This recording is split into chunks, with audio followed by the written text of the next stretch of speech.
नमस्कार दोस्तों, आज मैं आपको बताने वाला हूँ एब्स्ट्रैक्ट नाउन, कलेक्टिव नाउन और मटेरियल नाउन। बिल्कुल सिंपल और सरल तरीके से मैं आपको बताने वाला हूँ। कोई रटने की ज़रूरत नहीं है। अभी तक जो भी आपने पढ़ा होगा इन नाउन्स के बारे में, मुझे नहीं पता वो आपने क्या पढ़ा है और कहाँ से पढ़ा है, लेकिन अगर आज आप ये लेक्चर पूरा देख लेते हैं तो आपकी जो समझ है वो इस प्रकार से विकसित होगी, इस प्रकार से डेवलप होगी कि आपको रटने की बिल्कुल भी ज़रूरत नहीं पड़ेगी। एब्स्ट्रैक्ट नाउन, मटेरियल नाउन और कलेक्टिव नाउन स्टार्ट करने से पहले हम लोग चलिए कुछ रिवीजन कर लेते हैं। या मैं आपको पहले यह बता दूं कि अगर आप में से कुछ लोग नए हैं इस चैनल के ऊपर और किसी ने भी जो पिछले लेक्चर हैं, किसी ने भी पिछले लेक्चर्स को नहीं देखा है अभी तक, तो वो प्रतियोगिता हाउस यूट्यूब चैनल को सर्च कर लीजिए।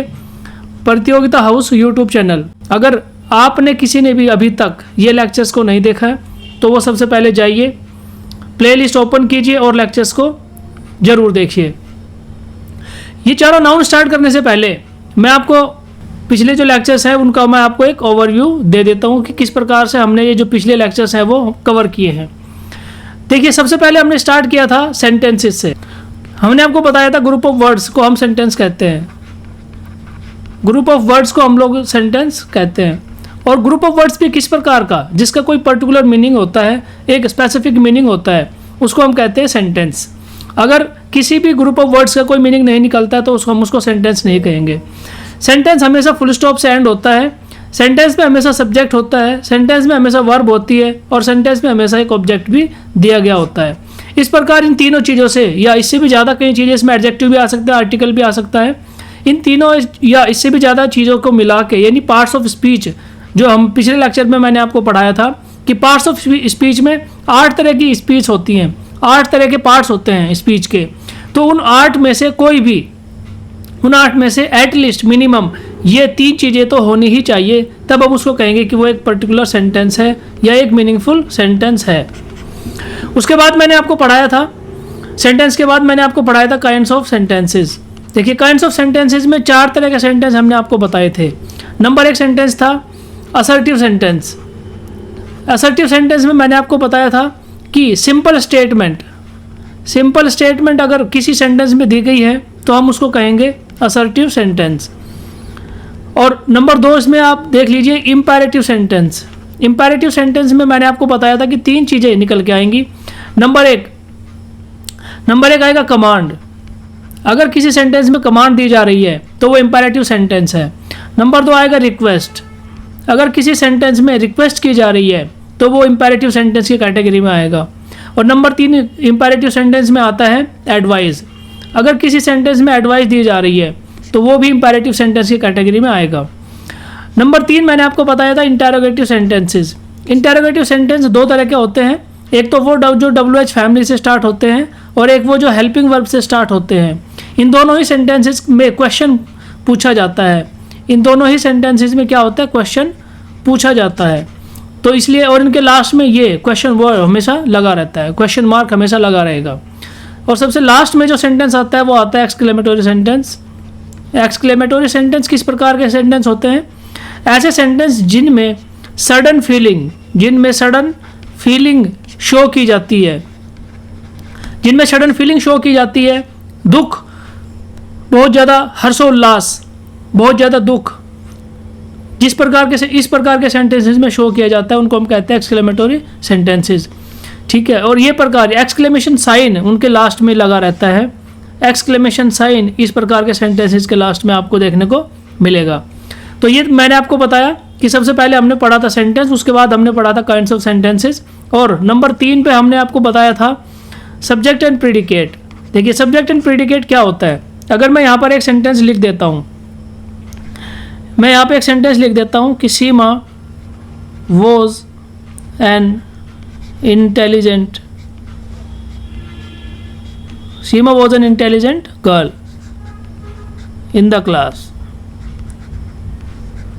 तो देखिए, सब्जेक्ट मैंने आपको बताया था कि सब्जेक्ट क्या होता है। सब्जेक्ट होता है कि यानी सेंटेंस में जिसके बारे में बात हो रही होती है, जिसके बारे में वो वक्तव्य है, जिसके बारे में वो सेंटेंस है, उसको हम कहते हैं उसको हम कहते हैं सब्जेक्ट। तो किसके बारे में बात हो रही है? सीमा के बारे में बात हो रही है।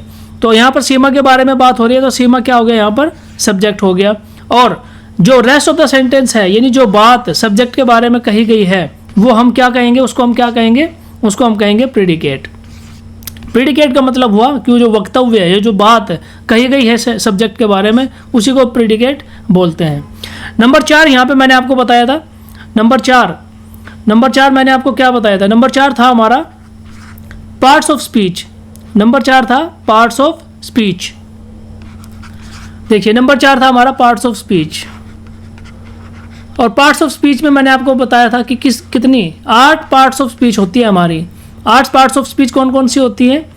नंबर 1 होता है हमारा नाउन, नंबर 2 होता है हमारा प्रोनाउन, और नंबर 3 होता है हमारा एडजेक्टिव, नंबर 4 होता है हमारा verb, number 5 adverb, number 6 conjunction, sorry इसमें एक चीज़ और छूट गई, प्रीपोजिशन, उसको आप बीच में ऐड कर लीजिए, प्रीपोजिशन। उसके बाद आता है 7 या 8, लास्ट फाइनल कह दीजिए, इसको आप 4th नंबर पे रख लीजिए, इसको आप प्रीपोजिशन को 5th नंबर पे रख लीजिए, 6 पे आपको कंजक्शन रख लीजिए, 6 पे कंजक्शन रख लीजिए, इंटरजेक्शन लास्ट होता है कौन सा, इंटरजेक्शन।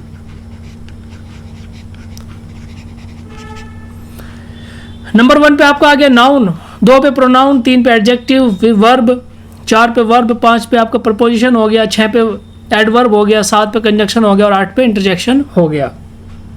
तो इस प्रकार की से ये 8 पार्ट्स ऑफ स्पीच होते हैं। पार्ट्स ऑफ स्पीच क्या होता है? कोई भी जो स्पीच होती है, कोई भी जो सेंटेंस होता है, उसके कितने पार्ट होते हैं, यानी वो किन किन हिस्सों से मिलकर बना हुआ है। कोई भी सेंटेंस, कोई भी स्पीच किन किन हिस्सों से मिलकर बना हुआ है। तो किसी भी सेंटेंस में, किसी भी स्पीच में आप देख लीजिएगा, ये जो हिस्से हैं, ये जो पार्ट्स हैं, यही आपको नज़र आएंगे। कहीं पे आपके नाउन ज़्यादा नज़र आएगी, प्रोनाउन आएगा, एडजेक्टिव आएगा, वर्ब आएगा, प्रपोजिशन आएगी, एडवर्ब आएगा, कंजक्शन और इंटरजेक्शन आएगा।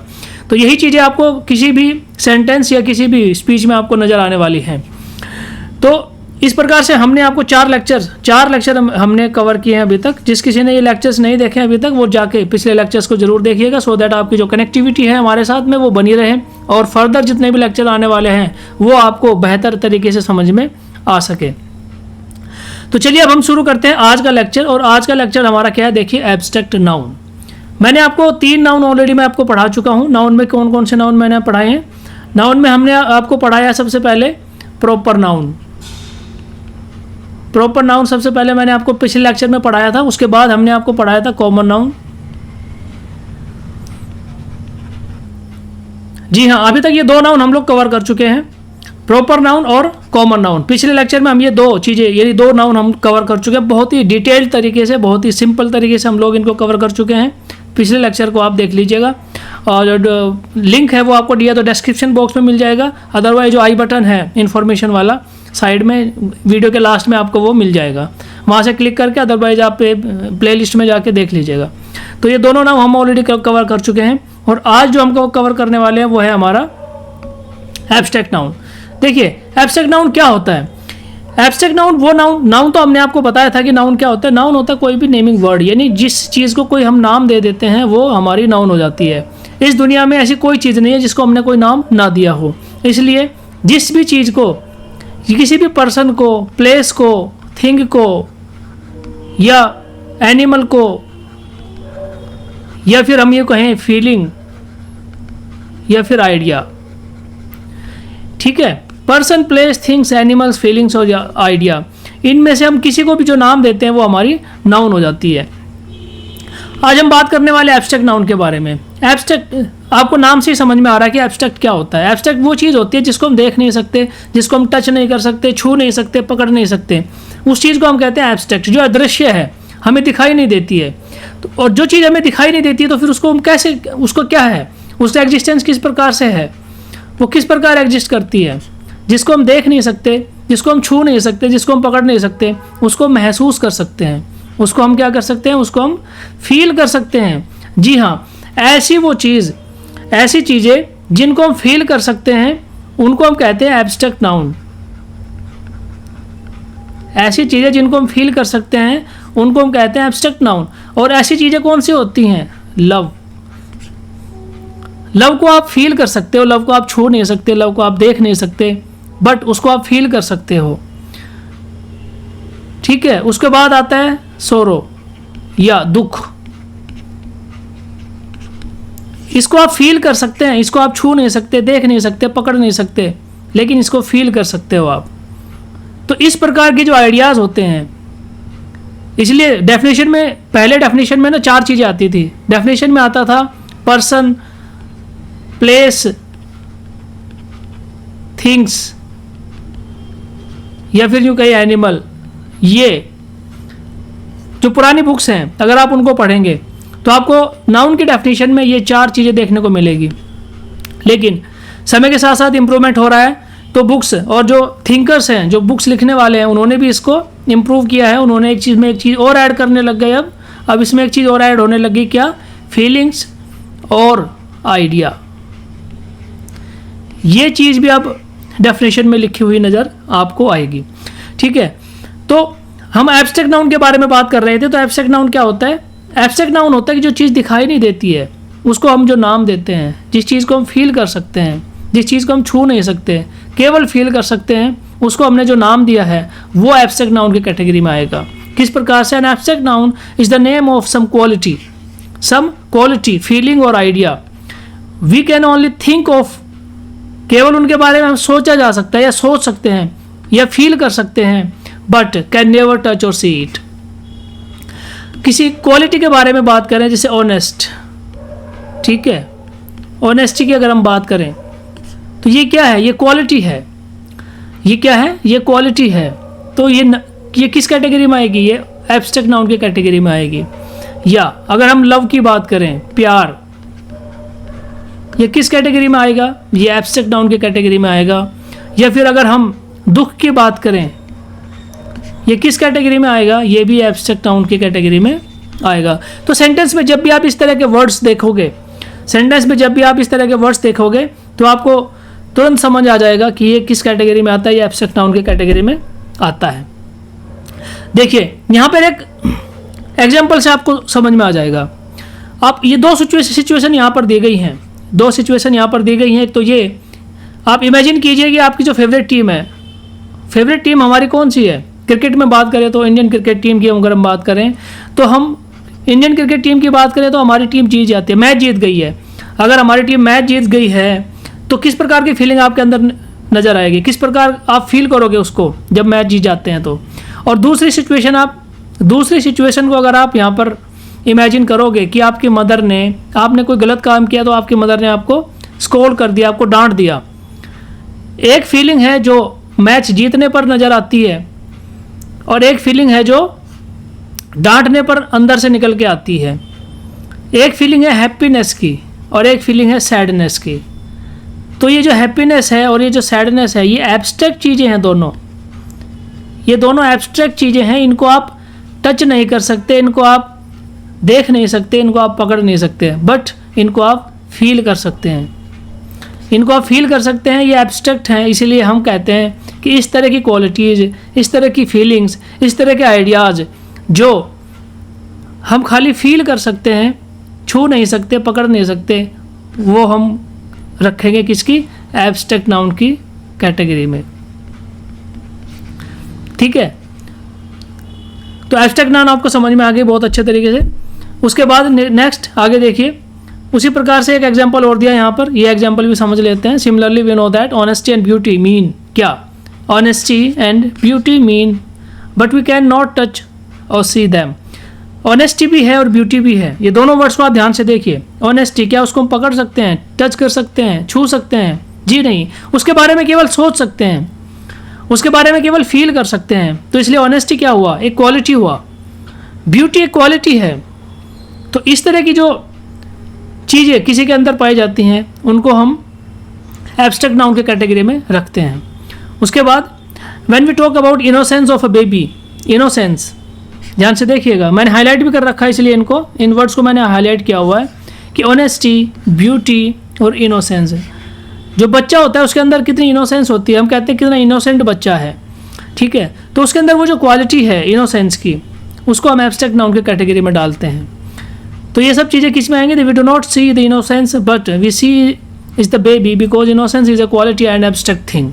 इनोसेंस एब्स्ट्रैक्ट थिंग है, उसको हम देख नहीं सकते, उसको हम पकड़ नहीं सकते, छू नहीं सकते, केवल फील कर सकते हैं।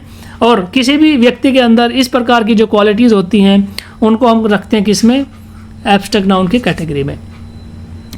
मुझे उम्मीद है कि एब्स्ट्रैक्ट नाउन आपको क्लियर हो गया होगा। अब कभी भी आपको इस एब्स्ट्रैक्ट नाउन के बारे में कोई कन्फ्यूजन नहीं होने वाला है। चलिए कुछ एग्जाम्पल से और समझ लेते हैं। The baby cried in a pain, the baby cried in pain, रोना और पेन, ठीक है, रोना और पेन। रोने के बाद में क्या है? दुख है, दुख में वो रो रहा है, ठीक है। तो दुख यानी दुख होने के बाद जो रोता है बच्चा, उसको हम क्या कर सकते हैं? फील कर सकते हैं। दर्द को हम फील कर सकते हैं, दर्द को हम छू नहीं सकते, पकड़ नहीं सकते। तो ये भी किस कैटेगरी में आता है? एब्स्ट्रैक्ट नाउन की कैटेगरी में आएगा। अच्छा, फियर, फियर एब्स्ट्रैक्ट नाउन की कैटेगरी में आएगा, ठीक है। उसके बाद tell me the truth, truth, truth एक क्वालिटी है, ट्रुथ को हम पकड़ नहीं सकते, एब्स्ट्रैक्ट चीज़ है, एब्स्ट्रैक्ट थिंग है, एब्स्ट्रैक्ट नाउन की कैटेगरी में आएगा। हिज ब्रेवरी वॉन, ब्रेवरी, यहाँ पर आप देखिए ब्रेवरी, ब्रेवरी भी एक एब्स्ट्रैक्ट चीज़ है, क्वालिटी है, उसको आप टच नहीं कर सकते, पकड़ नहीं सकते, छू नहीं सकते, उसको केवल आप फील कर सकते हैं, इसलिए ये क्या हो गया? एब्स्ट्रैक्ट नाउन हो गया।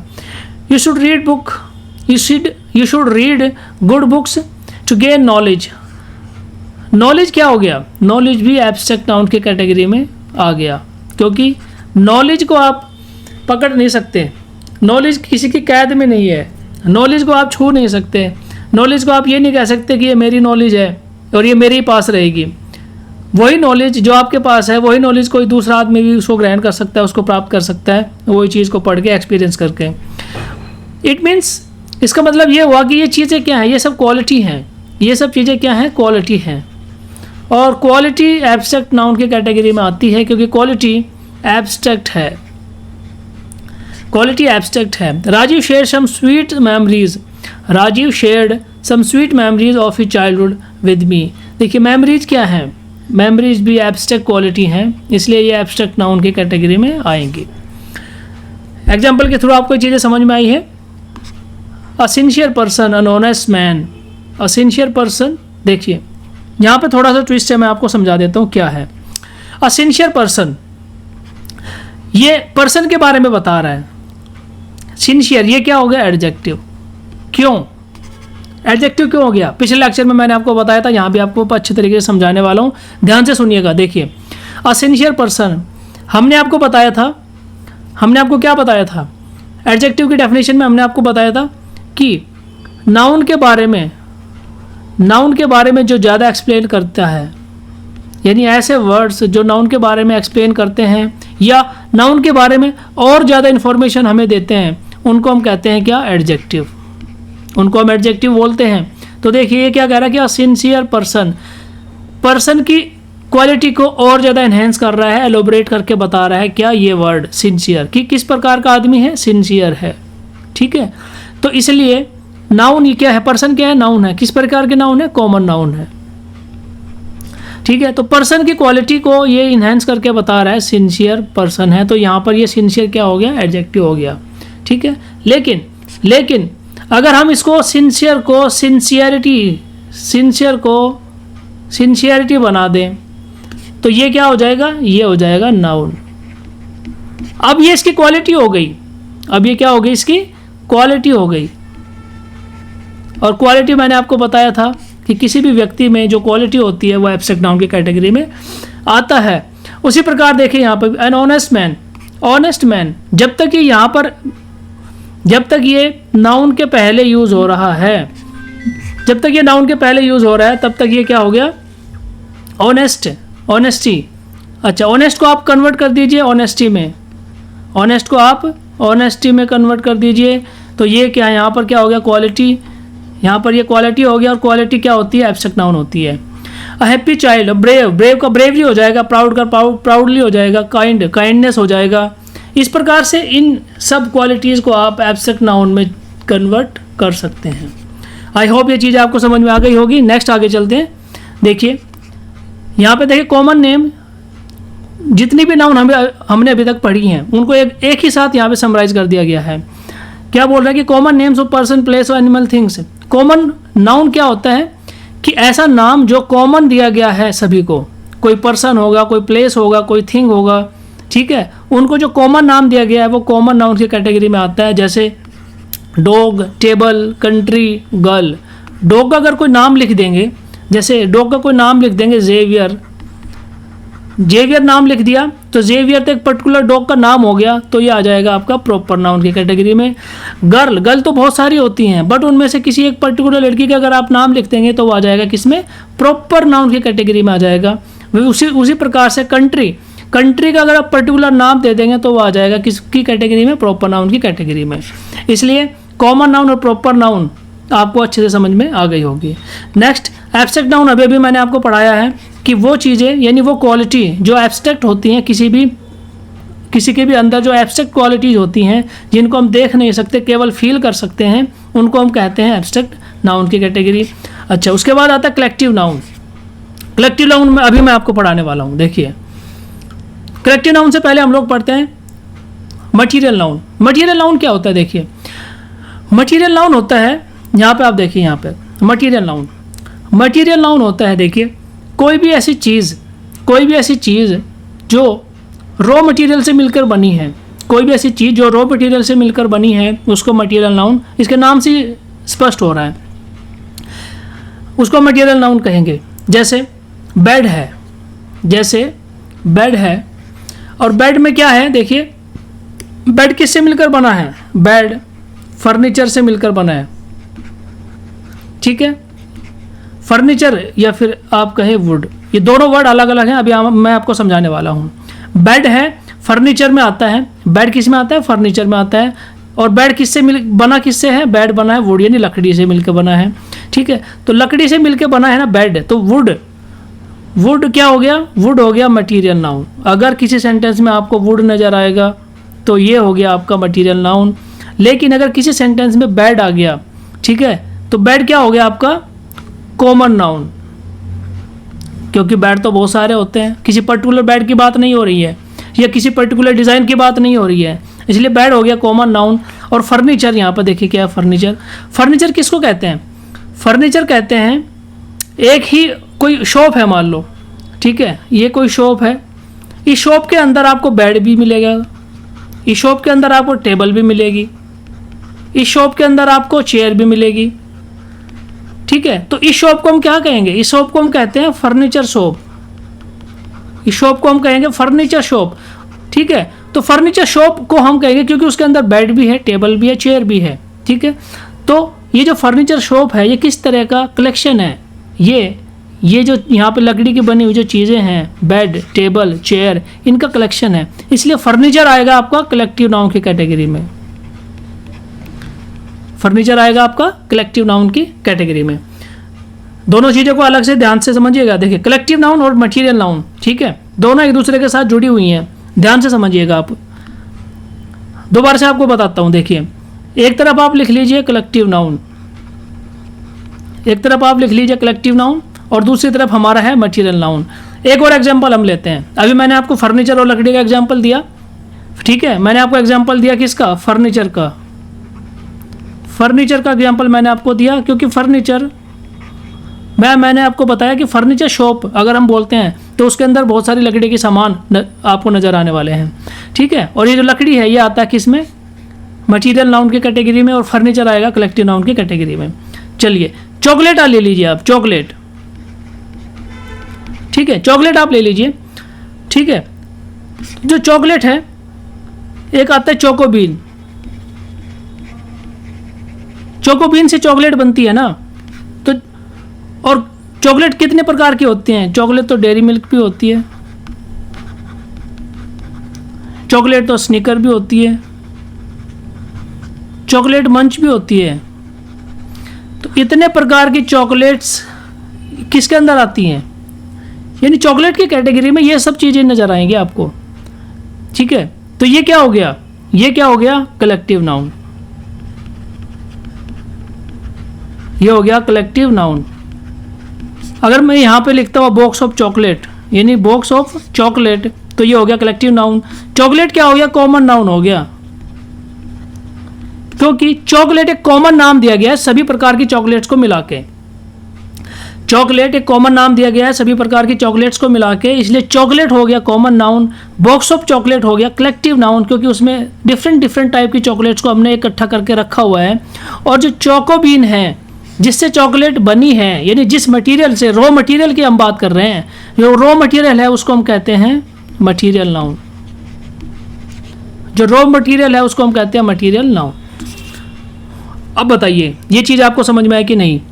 मटेरियल नाउन समझ में आया, कलेक्टिव नाउन समझ में आया कि नहीं? बहुत बेहतरीन तरीके से मैंने आपको समझाया है दोनों एग्जाम्पल से। एक तो फर्नीचर वाला एग्जाम्पल आप ले लीजिए और एक चॉकलेट वाला एग्जाम्पल आप ले लीजिए। दोनों एग्जाम्पल से आपको ये चीज़ समझ में आ गई होगी। यहाँ तक मैंने आपको पढ़ा दिया नाउन्स, सारी जितनी भी नाउन्स थी वो बहुत ही डिटेल में और बहुत ही सिंपल तरीके से मैंने आपको पढ़ाई हैं। आई होप ये जितनी भी नाउन्स के जितने भी प्रकार थे ये आपको समझ में आई होगी। पार्ट्स ऑफ स्पीच में केवल एक पार्ट अभी तक हमने कवर किया है, नाउन्स। पार्ट्स ऑफ स्पीच में अभी तक हमने एक नाउन को कवर किया है। आने वाले लेक्चर्स में हम 7 और बचे हुए पार्ट्स को हम कवर करेंगे। जिस किसी ने अभी तक ये लेक्चर्स नहीं देखे वो पिछले लेक्चर्स को जाके ज़रूर देखिएगा। अपने दोस्तों के साथ इनको शेयर कीजिए ताकि उनको भी इंग्लिश पढ़ने में उतना ही मज़ा आए जितना आपको इसको पढ़ने में आ रहा है। चैनल को सब्सक्राइब ज़रूर कीजिएगा सो दैट कि जितने भी लेक्चर्स मैं अपलोड करूँगा यूट्यूब के ऊपर उनका नोटिफिकेशन आप तक पहुँचता रहे। इस लेक्चर में फ़िलहाल इतना ही है। बहुत बहुत धन्यवाद। जय हिंद।